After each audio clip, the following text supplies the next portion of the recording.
May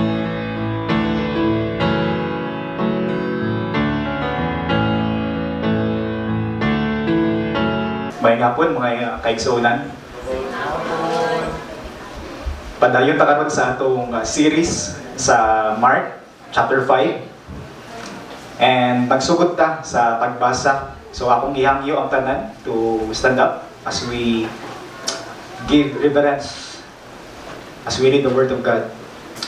So we are on Mark chapter 5. We will read verses 21 to 43. Mark chapter 5 verses 21 to 43. When Jesus had crossed over in the boat to the other side, a large crowd gathered around him, and so he stayed by the seashore. One of the synagogue officials named Jairus came up, and on seeing him, fell at his feet and implored him earnestly, saying, "My little daughter is at the point of death. Please come and lay your hands on her, so that she will get well and live." And he went off with him, and a large crowd was following him and pressing in on him. A woman who had had a hemorrhage for 12 years and had endured much at the hands of many physicians, and had spent all that she had, and was not helped at all, but rather had grown worse. After hearing about Jesus, she came up in the crowd behind him and touched his cloak. For she thought, "If I just touch his garments, I will get well." Immediately, the flow of her blood was dried up, and she felt in her body that she was healed of her affliction. Immediately, Jesus, perceiving in himself that the power proceeding from him had gone forth, turned around in the crowd and said, "Who touched my garments?" And his disciples said to him, "You see the crowd pressing in on you, and you say, 'Who touched me?'" And he looked around to see the woman who had done this. But the woman, fearing and trembling, aware of what had happened to her, came and fell down before him and told him the whole truth. And he said to her, "Daughter, your faith has made you well. Go in peace and be healed of your affliction."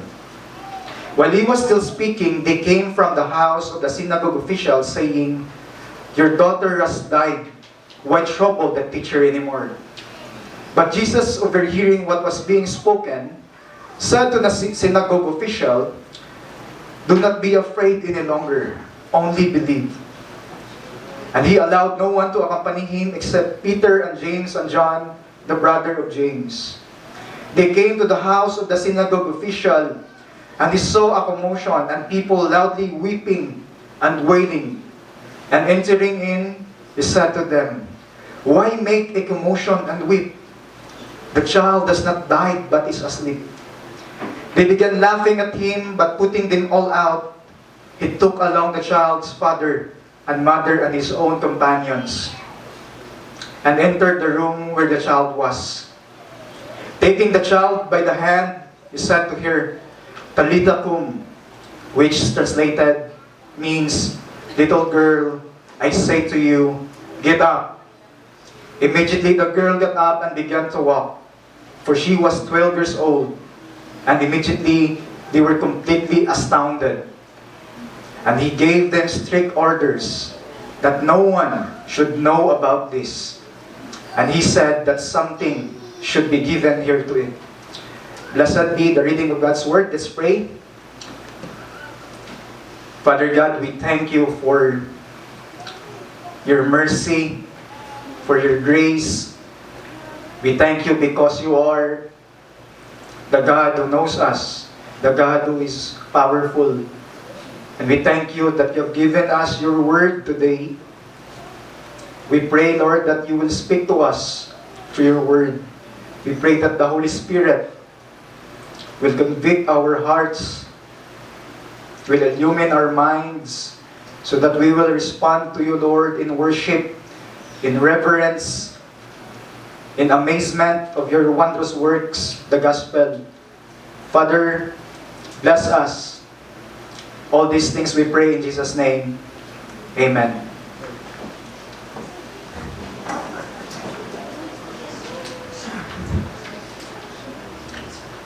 The title of our sermon this afternoon is Power That Transcends Life and Death. Our main point for this afternoon, for this miracle as we gibasa na to ganina, Jesus, the omnipotent, merciful Son of God, possesses power that transcends life and death. Those who believe in Him, those who believe in Jesus as the Son of God, those who believe in Him as their Lord and Savior, receives the benefits of salvation that is in Christ. That is freedom from the power of sin and death. Allow me, mga igsoon, to share to you, before we go through sa atong study karon, to look a word na gigamit diri sa New Testament about miracles. So first is power. Second is wonder and signs. Makita nato na siya sa Acts chapter 2. So ato ta dali so sa Acts chapter 2 in verse 22. Ingon si Peter diya, "Men of Israel, listen to these words. Jesus the Nazarene, a man attested to you by God with miracles and wonders and signs which God performed through Him in your midst, just as you yourselves know." So, importante kayo mga igsoon karon as we study the miracles that kaibaw taon say purpose sa miracles. So first, as we study the miracles, we need to understand that miracles are works of God, wondrous works of God, so that makita nato una ang iyang power. Second, ang wonder. So it is, ang miracle is every time na makita nato ang miracle ni Jesus, it will always result yun no, sa ato wonder or amazement, worship. And third, it is a signpost. It is a signpost for the greatest miracle nga gibuhat ni Jesus Christ, the miracle on the cross. And diya makita nato ang iyang grasya, ang iyang gugma, ang pagluwas niya sa ato. The greatest miracle nga iyang gibuhat sa cross and sa iyang resurrection. So sa ato pag-study karon na una, akong giampo nga kitang tanan makasinati no sa dakong gugma ni Kristo. Sa iyang kaluoy o masinati nato ang iyang gahom. I pray nga makita nato ang glory ni God sa pag-perform niya sa miracles, labi na sa atong kasing-kasing o kinabuhi. Kay siya mao ang nagbuhat sa dako nga milagros atong kasing-kasing, mao ang pagluwas niya sa ato. For we know that we were dead in our trespasses. For we know that we are in the darkness, but He brought us into light. And that is the greatest miracle nga ato ang nakita sa ato ang kinabuhi. The spiritual healing sa atong kinabuhi. I pray that through the preaching of His Word, we will come to Christ in faith. May God's Spirit pierce our hearts this afternoon. And may the Word convict us as we study this passage. So let's proceed to verse 21. We start with the desperate plea of Jairus. So let's go sa Mark chapter 5 verse 21. Verses 21 to 24 is the desperate plea of Jairus. Beginning at Mark 5:21, when Jesus had crossed over again in the boat to the other side, now this time Jesus goes back dito sa Capernaum. As we know last Sunday that Jesus, katong i-share ni Bro Harold, Jesus was in Gerasenes, ang lugar ko nga sa dagan mga Gentiles.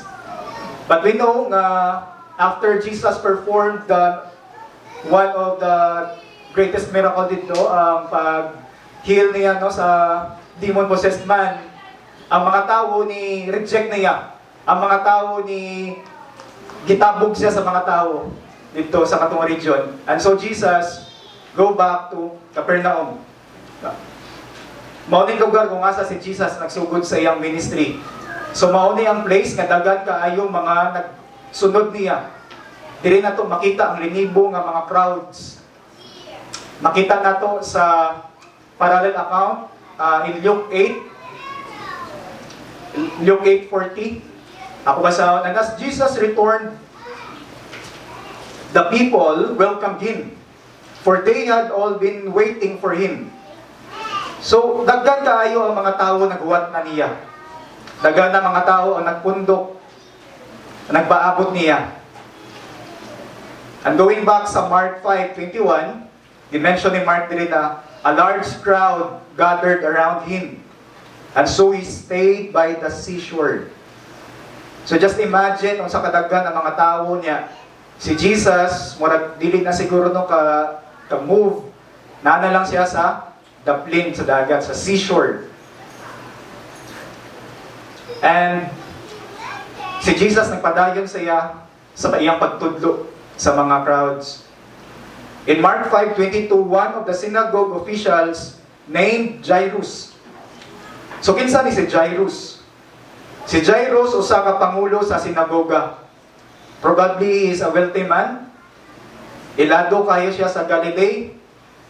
Tungod nga ang iyang role is to oversee ang mga buluhaton sa sinagogue.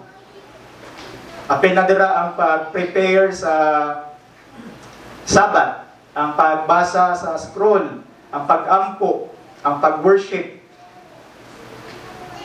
So mga igsoon, kani si Jairus, na siya taas nga ranggo sa diri sa Galilee. Kaya tungkol nga usa siya sa mga pangulo sa sinagogue.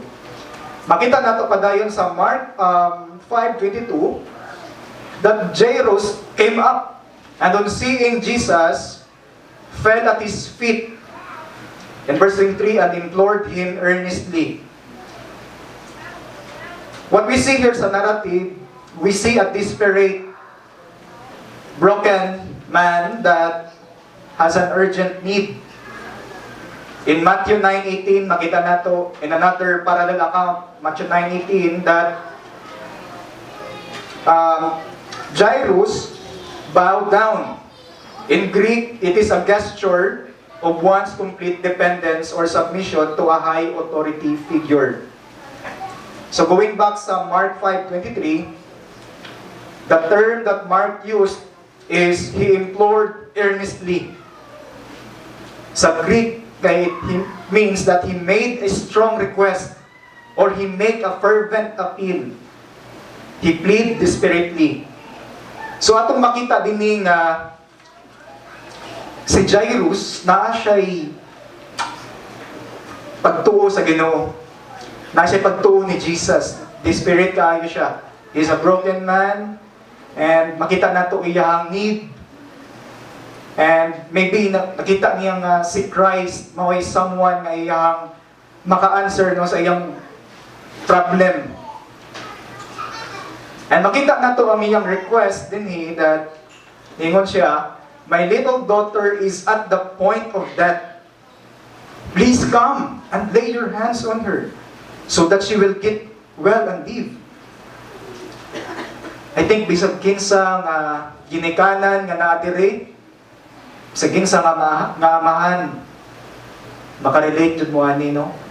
Unsa ka pait, unsa ka sakit, iyang kahintang, no, iyang anak makita niya nga padung mamatay. In Luke 8, another account sa Mark, ako lang basahon in Luke 8:42.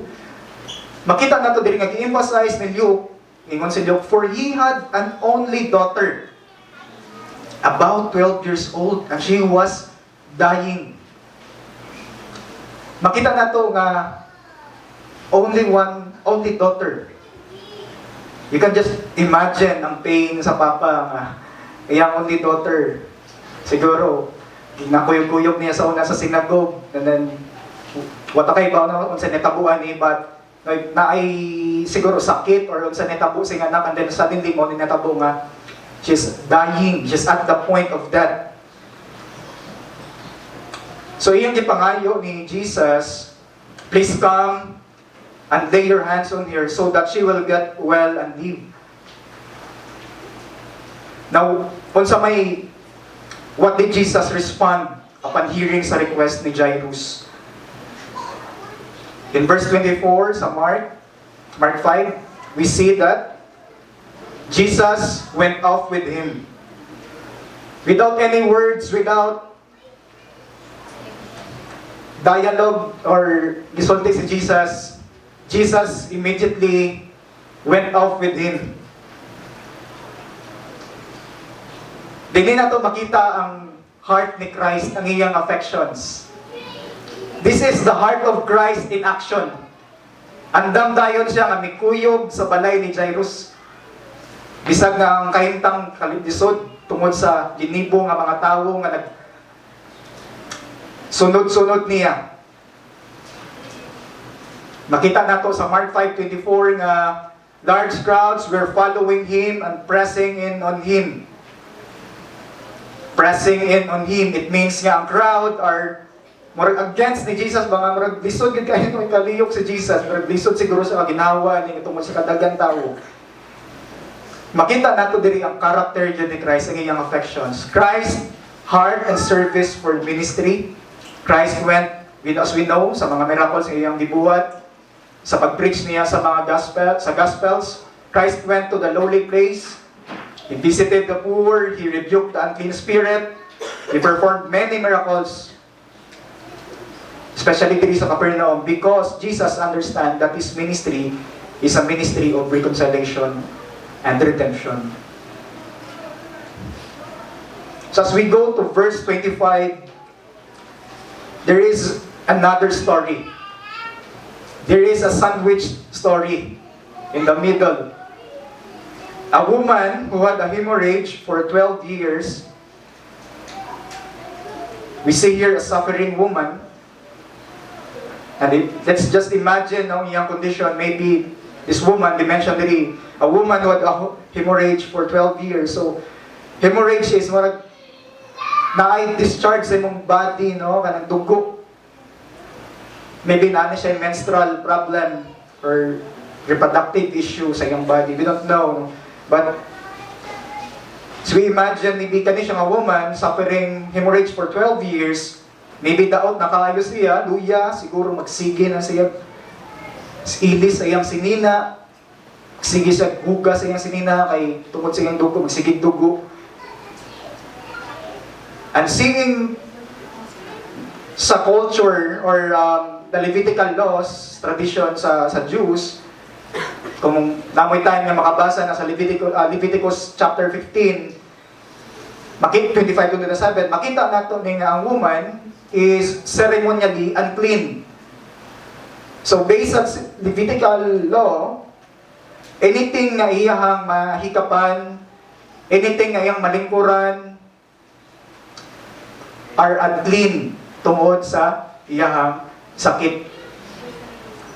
Dili siya kadool. Example, if we don't know sa history it's possible na naa siya family sa una.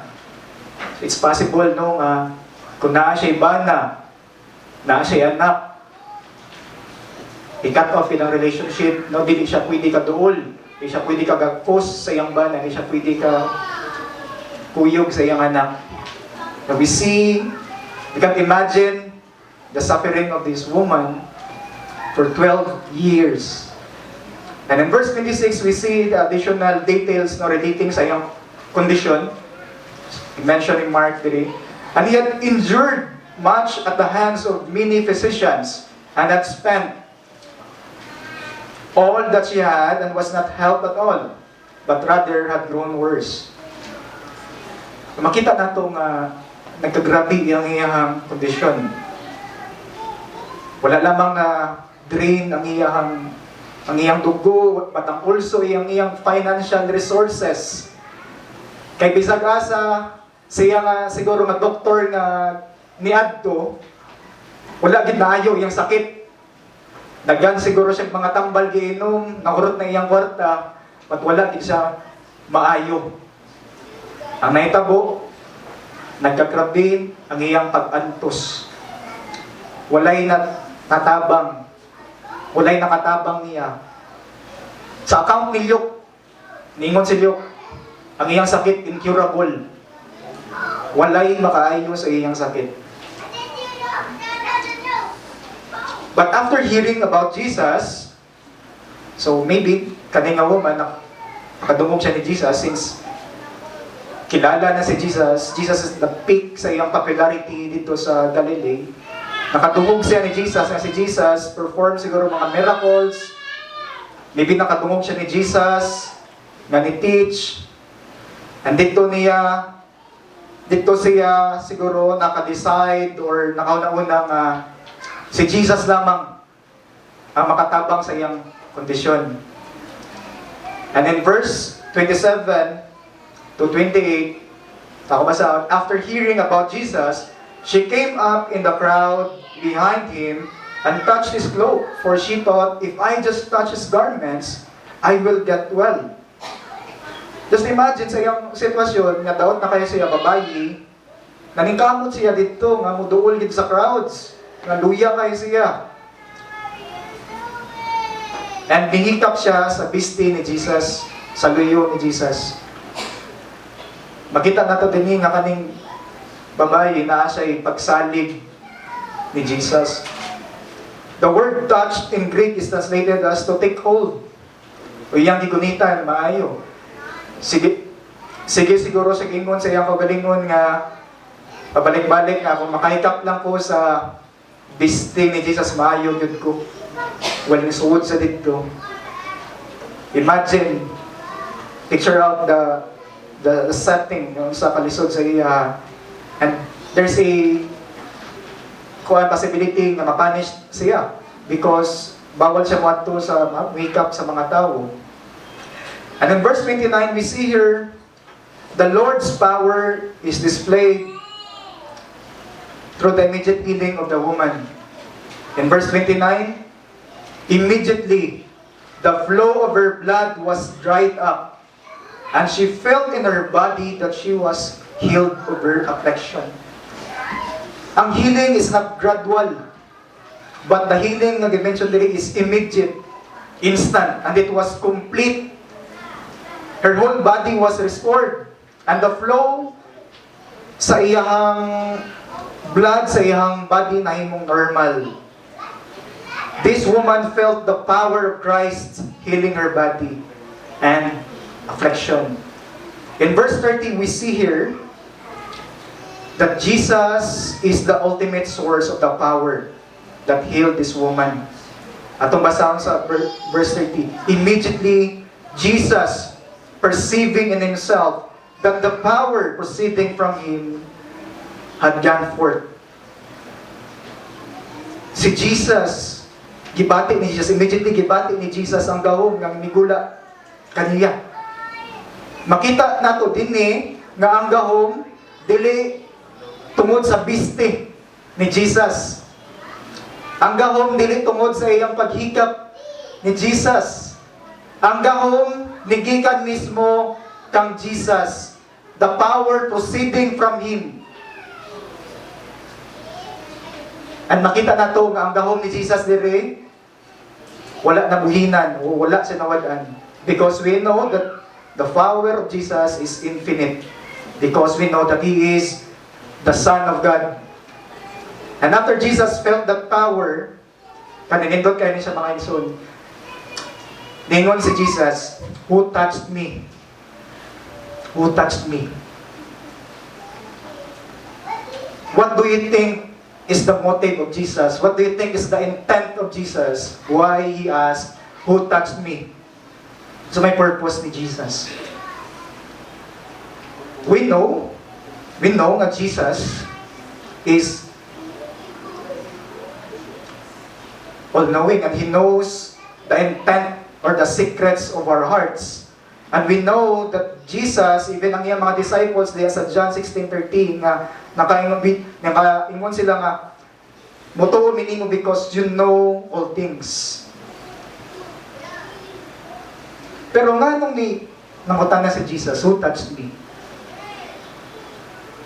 understanding sa sitwasyon, padung sila sa balay ni Jairus. Pwede rin niya pasagdan. Kay emergency man eh. Anytime, pwede na mawala ang anak ni Jairus. Ganong nalingi pagit siya, ganong nihunong pagit siya nga, who touched me. Pwede naman niya pasagdan, kaya dili man na, pwede na sa kaingon niya, okay, naayon na ka. Padayon mi lakaw. Pero nihunong pa si Jesus, nitalikod siya, who touched me.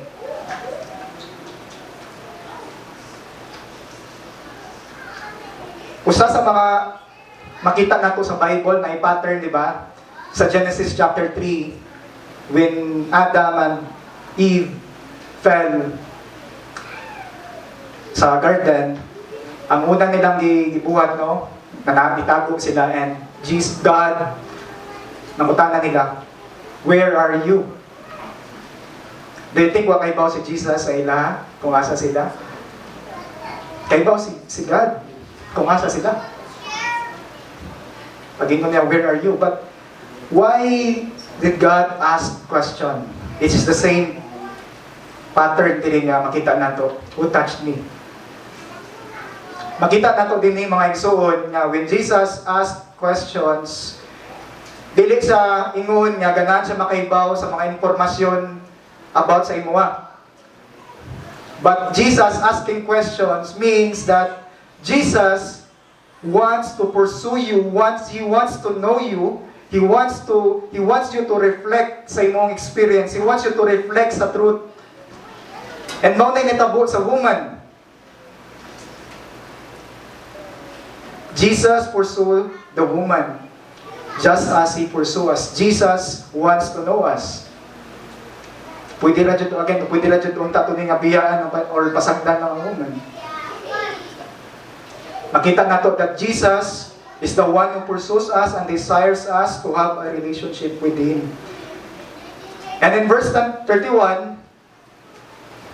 kinsa may nitubag niya? Mga disciples. Sa gingon sa disciples. You see the crowd pressing in on you and you say, who touched me? Makita na to no, mga disciples. They didn't get sa point ni Christ. Because they were so busy, siguro nagbantay sila no, sa luyo ni Jesus, or they were preoccupied sa sitwasyon nga kinahanglan nila nga moabot gidayon sa balay ni Jairus kay tungod nga kay matunaw na ang anak ni Jairus. And they answered impatiently. But wala gitagad ni Jesus. In verse 32, Jesus continued to look around to see the woman who had done this. In verse 33, makita nato, the woman responded. But the woman, fearing and trembling, aware of what had happened to her, came and fell down before Him and told Him the whole truth.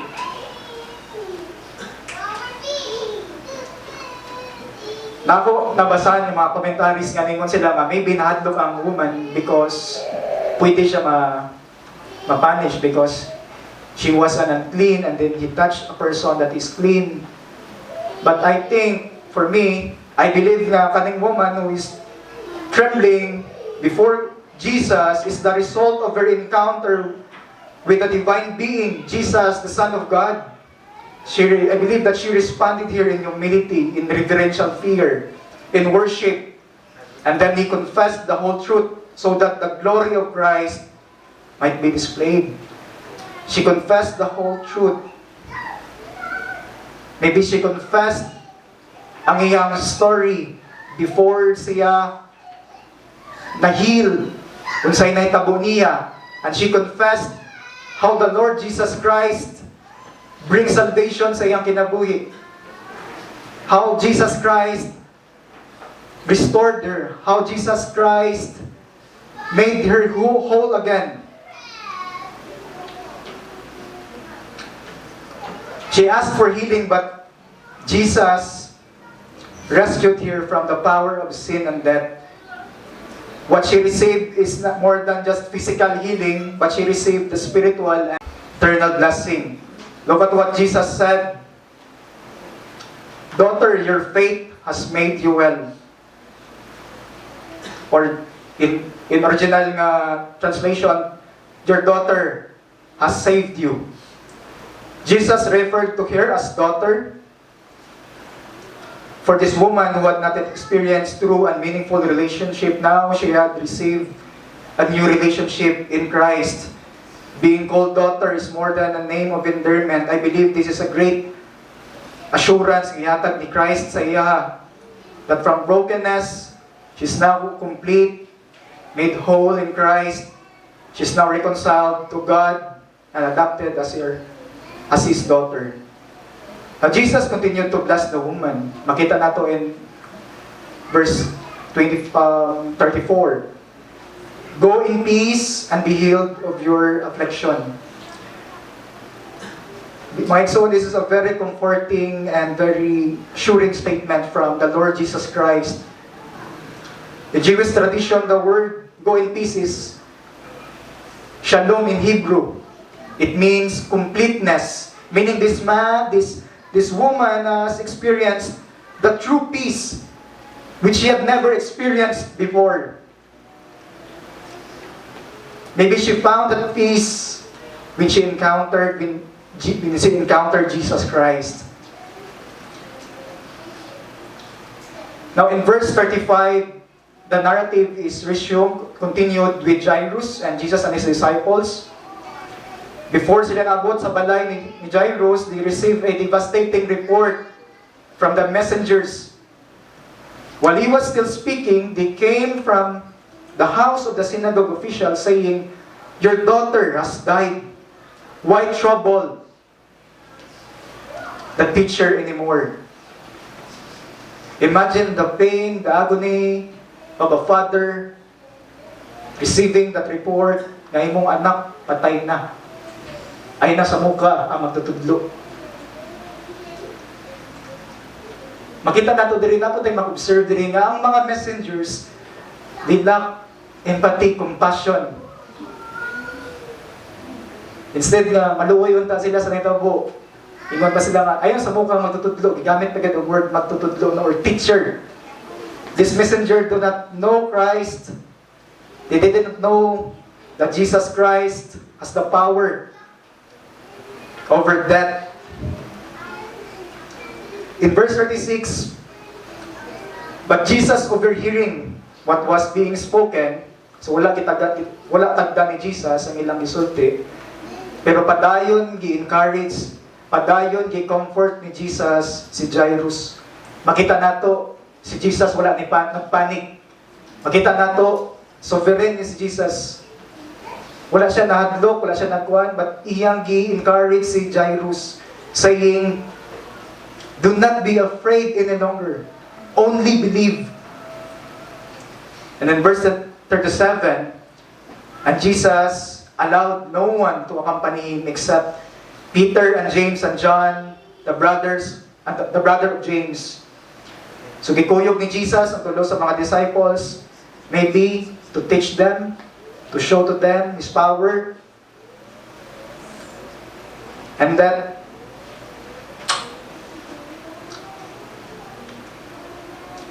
in verse 38, they came to the house of the synagogue official, and he saw a commotion and people loudly weeping and wailing. So pag-abot ni Jesus, nakita niya nagaguliyang na. Nagaguliyang o nabati niya ang kusog na hinilakay. So kaning mga tawhana nga naghinilakay, magtawag kani sila mga professional nga mga weepers or mourners. Kibayra ni sila parang hilak sa funeral wake. Unique kayo ang kuan sa Jewish culture. Diri sa ato kay kung naay funeral, di ba, hilong kayo, wala sila ang istorya. But sa ila kusog kayo ang hinilakay. To the point nga purpose na kay kung madunggan ang ilang paghilak, tanang mga tao nga ni-apila na sa wake, muhilak pod. Apil sila og hilak. And napoy mga nagtukar, flute, no, sa Matthew, gi-mention nga na yung mga nagtukar, so saba kayo. No, ang setting ani is very chaotic.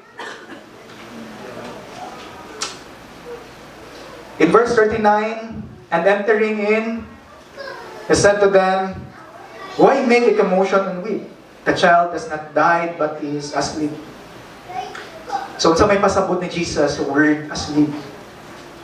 I believe that what Jesus is saying here is the child's death is not permanent because Jesus will raise the daughter of Jairus back to life. It's not a permanent death.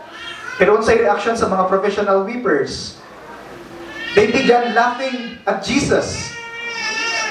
You see the transition sa ilang emotions from grieving now to laughing. Makita nato sila ka superficial, no? You know? Makita nato nga ang word nga laughing diri is katageleo. It means they laugh to scorn or it's a laughter of superiority. Meaning kikatawa nila gibugal-bugalan nila si Jesus, ingon sila nga kita na gid nga patay na to siya. Moingon ka nga katogra. Baton sa gibuhat ni Jesus. Makita nato dinhi ang indignation ni Jesus. Sa Matthew, makita nato dira ningon si Jesus nga, "Leave. Hawa mo diri sa balay." And in verse 40, he took along the child's father and mother and his own companions and entered the room where the child was. Na mga igsoon, sa akong pag-study, mo na akong nakita nga very dramatic kayo siya nga scene. From chaos, karon they are silent, karon hidong kayo lugar. And they're together with Jesus. Imagine the pain sa mama. I-mention diri ang mama.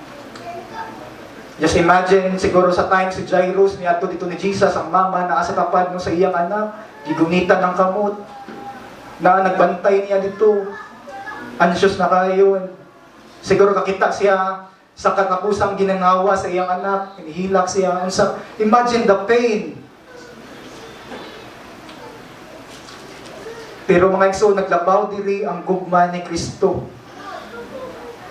Kaysa tunga sa ilahang kasakit, kasubo, si Jesus na nila.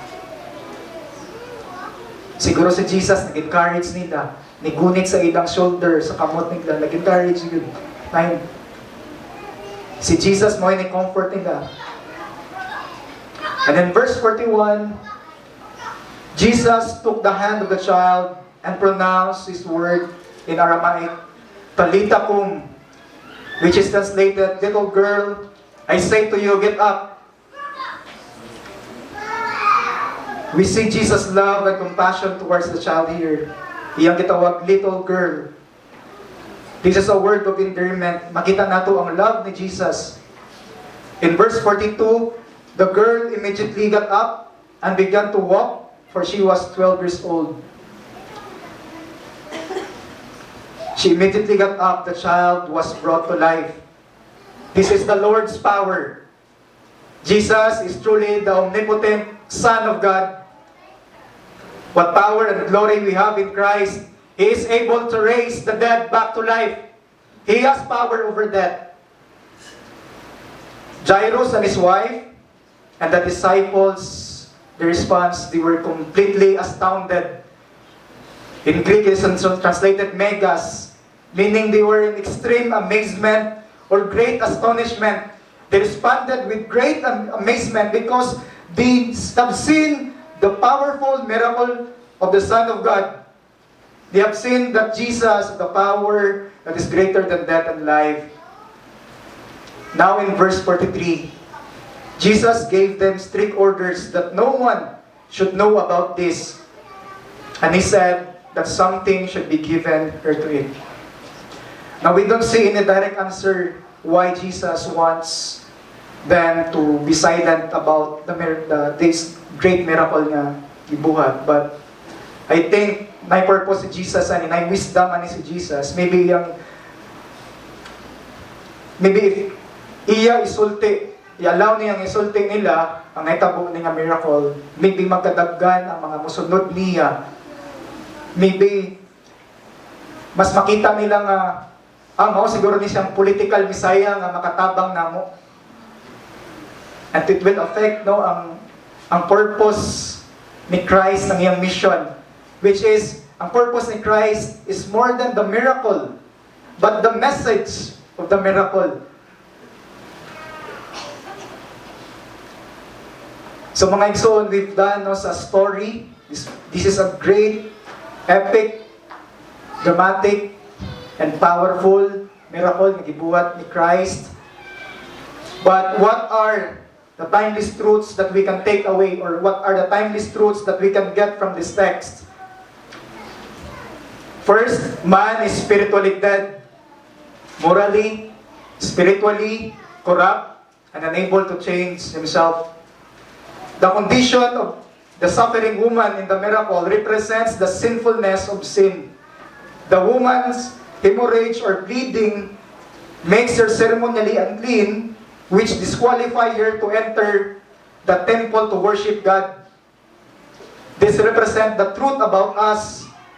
We are sinners and we are corrupted by sin, which makes us unable to come to God. We are spiritually and morally corrupt, and because of our sin, we are separated or alienated from God. The scripture describes the condition of our heart in Jeremiah. The heart is more deceitful above all else and desperately sick. Who can understand it? In Genesis 8, verse 2, the intent of man's heart is evil from his youth. It was described in our study that the woman's bleeding is incurable. This symbolizes the sinfulness of sin and the depravity of man. Ang tao dili kabago sa iyang kaugalingon. He cannot save himself from his sinful condition because the nature of his sin is evil. He cannot submit himself to the law of God. It is clear in Romans 8:7-8, because the mindset of the flesh is hostile toward God, for it does not subject itself to the law of God, for it is not even able to do so. And those who are in the flesh cannot please God. It is not even able to do so. In Isaiah 64:6, all our righteous deeds are filthy garment. Lastly, we also see that the disease of the woman leads to death. It's possible na mamatay siya if walay makaayon niya. We also see the desperate condition of the daughter of Jairus. The death of the daughter of Jairus. Death represents the consequence of sin. Because God is holy and perfect, His wrath is upon us. Punish sin and perform His justice. Therefore, eternal death and separation is God's judgment to those who do not believe in Him. Tungod sa atong sala, ang kamatayon mag-aabot sa matag usa. It is an unavoidable, inescapable truth. Ang kamatayon nga giingon dinhi kay dili lamang sa atong lawas, physical, but spiritual ang atong kalag. 2 Thessalonians 1:9, this will pay the penalty of eternal destruction away from the presence of the Lord and from the glory of His power. So man is spiritually dead, morally, spiritually corrupt, and unable to change himself. Second timeless truths that we can get from this study is that Jesus is the Son of God, merciful. He is the God who cares, and He is the omnipotent God, able to rescue us from our hopeless condition.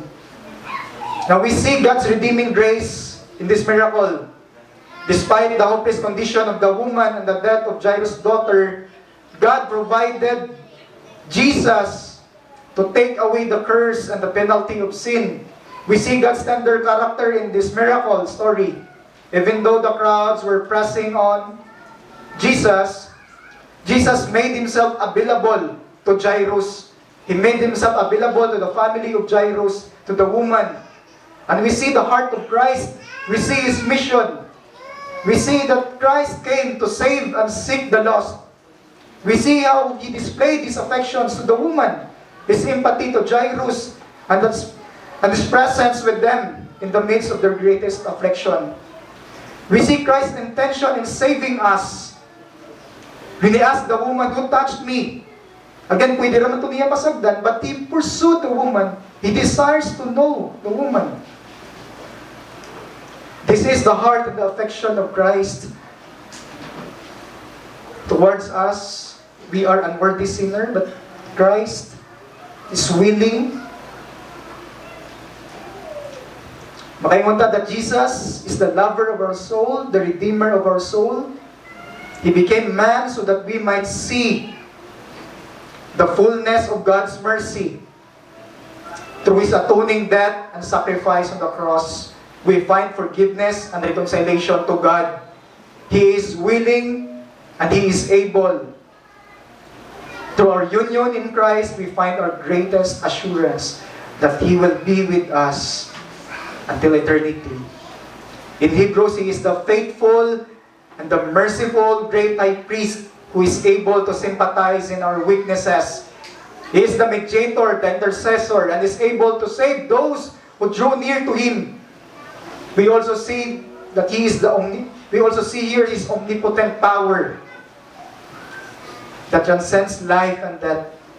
The immediate healing of the woman and the raising from the dead of Jairus' daughter demonstrate the power of Christ over death and sin. In Revelation 1:17 to 18, allow me to read Revelation 1:17 to 18. Says, when I saw Him, I fell at His feet like a dead man, and He placed His right hand on me, saying, do not be afraid. I am the first and the last, and the living one. And I was dead, and behold, I am alive forevermore. And I have the keys of death and of Hades. Jesus Christ, the Son of God, has the keys of death and of Hades. O death, where is thy sting? O grave, where is thy victory? Christ is able, He conquered death. Through His death and resurrection on the cross, death is now a defeated enemy to Christ. Mga igsoon, we must trust Him, believe in Him. We must fully rely in His death and His atoning sacrifice for our sin. Jesus is the Son of God, merciful. He is the God who cares, and He is the omnipotent God, able to rescue us from our hopeless condition. Third, faith is the instrument that God uses to bring us into saving relationship with Him. The woman and Jairus displayed what a true saving faith is. The faith they received is not faith nga gikan nila, but gikan ni sa Ginoo. As we know sa Ephesians 2:8-9, for by grace you have been saved through faith, and not of yourselves. It is a gift of God, not as a result of works, so that no one may boast. Faith is a gift of God. So ang faith, the reason nga naluwa sila, dili tungkol sa ilang pagtuo. Kaya in the first place, weak ang ilang faith because ang ilang unang naa silang una-una nga maayo sila. And ingana po sa ato ang mga igsoon. Dili ta kaingon nga nakailat ni Jesus kay tungod nga daghan ta naibawaan na learn na nato tanan siya sa Bible.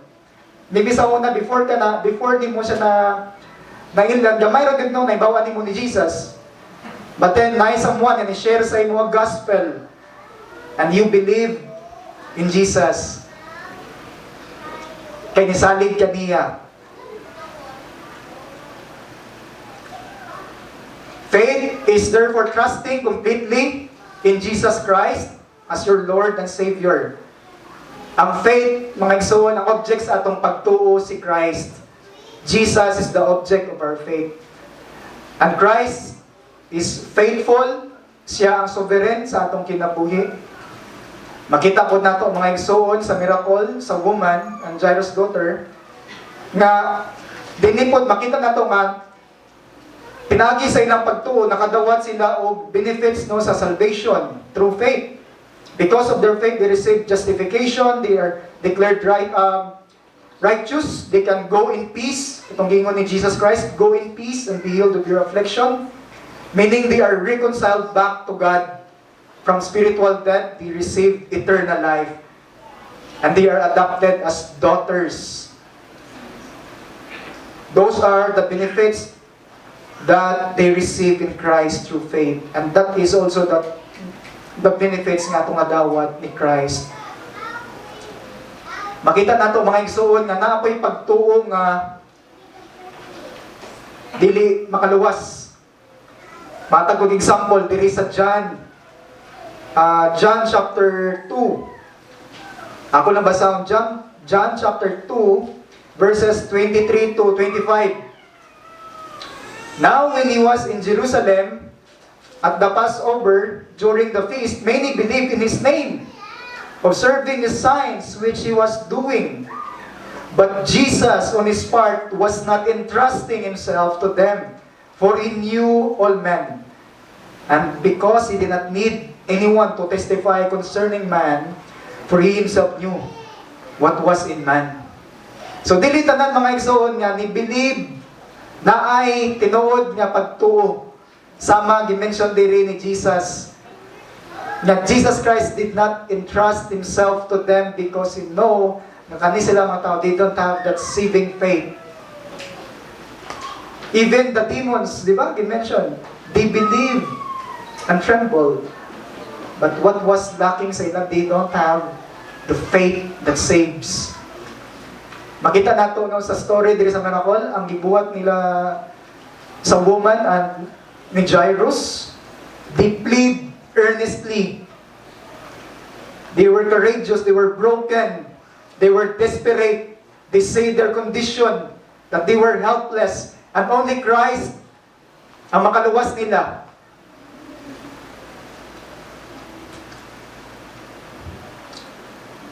As we end, mga igsoon, allow me to give you some applications. First, trust Jesus. Trust Jesus in the salvation nga gihatag niya sa imuha. Trust Him not just lang sa imuhang salvation but also in your sanctification. And if you are a Christian, do not forget your identity in Christ. The problem no sa ato is makalimot ta sa atong identity. The disciples are examples in this story. They were so preoccupied of their sa mga problems na nakalimot sila sa gitudlo ni Jesus. Daghan na kaayo gibuhat si Jesus ng mga miracles, but makalimot gyapon sila.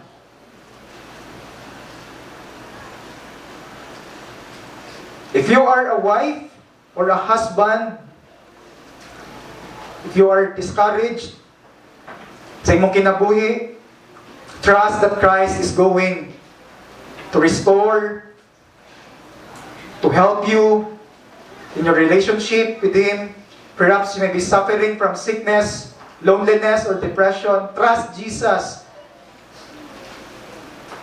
His answer may not always be yes sa imong mga problema. Dili ingon nga, yun dayon nga tanan, imong sakit. But one thing nga iyang gi-promise, He will be with you. Mao na promise ni Christ sa ato ba? He promised that He will be with us because mga igsoon, we know that the power na nagbuhi sa patay, ang power sa iyang resurrection, anaa ka nato. Mao na power nga naa nato. Mao na mga igsoon, nga dili kita makalimot. Dili ta in times nga maluya ta, balik kita sa ato ang identity ni Christ.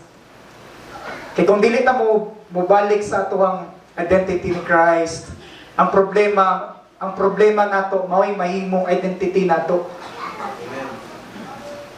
Magsige na lang ta, gingon na kaluoy na ako, uy, unsa Hindi na lang kumuha to sa simbahan. Wa may nitagad na ako. May igsoon ang power gihatag ni Christ ana kanimo. Therefore, trust Jesus. Trust Him. Trust in your process of sanctification. Day by day sa imong kinabuhi, involved si Christ. Kaila sa imong kasing-kasing. Second, if you experience the miracle power of God sa imong kinabuhi, sa imong kasing-kasing, I pray na mga igsoon, sama mo sa woman. She confessed the whole truth. Kaya nasinati niya ang grasya sa iyang kasing-kasing. Iyang gi-confess ang whole truth.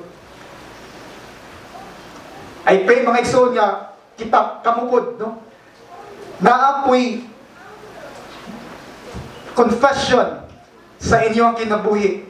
Na dili lamang sa imong baba, but pinaagi sa imong example sa imong life. Example sa imong kinabuhi nga makaingon sila nga kani nga tawhana nakailag gid ni sa Ginoo, nakasinati gyud ni sa grasya sa Ginoo. Makita gyud nga naa siya kahingawa sa iyang mga kaigsuonan, naa siya gugma sa iyang pamilya. Ang iyang mga anak, iyang mga igsuon, makaingon nga kailag gid ni sa Ginoo. I pray nga kamo mo confess sa inyong kinabuhi, kamo nakadawat mo, nakaila mo ni Jesus, nakasinati mo sa dakong milagro na iyang gibuhat sa inyong kasing-kasing. Third, humble yourself before God as you pray. Always you consider that we are desperate and we need God's grace each day. We see the pattern sa nila ni Jairus and sa woman, they bow down. They worship God. Unlike sa mga professional mourners, nga ilang paghilak, superficial. Unlike sa mga messengers nga walay sympathy or compassion. Unlike sa mga disciples nga focus kayo sila sa problema. But Jairus and the woman, they see themselves as broken and in need of God's grace. Mga igsoon, mao na atong kinahanglan each day sa atong pag-ampo. We acknowledge that apart from Christ, we are nothing.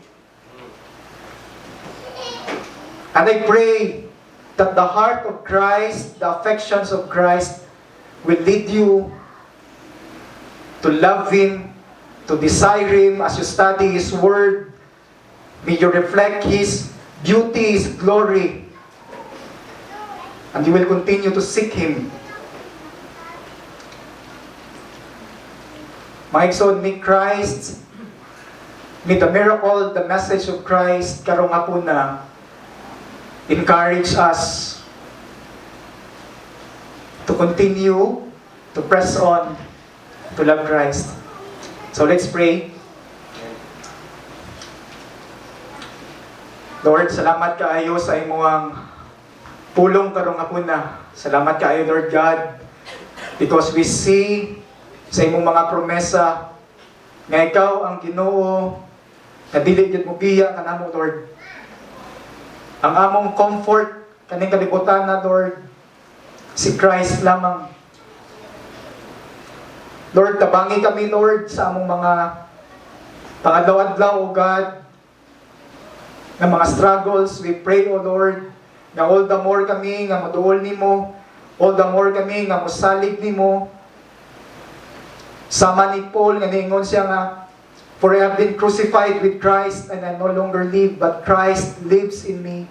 The life I now live in the flesh, I live by faith in the Son of God who loved me and gave Himself for me.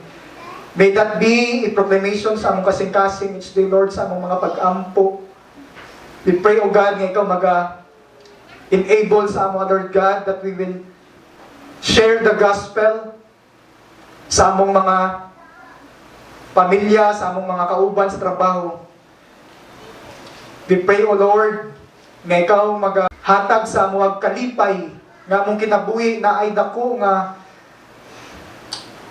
nga pagpasalamat, pag-worship, knowing nga kami, Lord God, nakasinati sa imuhang dako nga milagro, Lord, sa among kasing-kasing. Salamat kayo, Lord. We entrust all these things to you. In Jesus' name, we pray. Amen.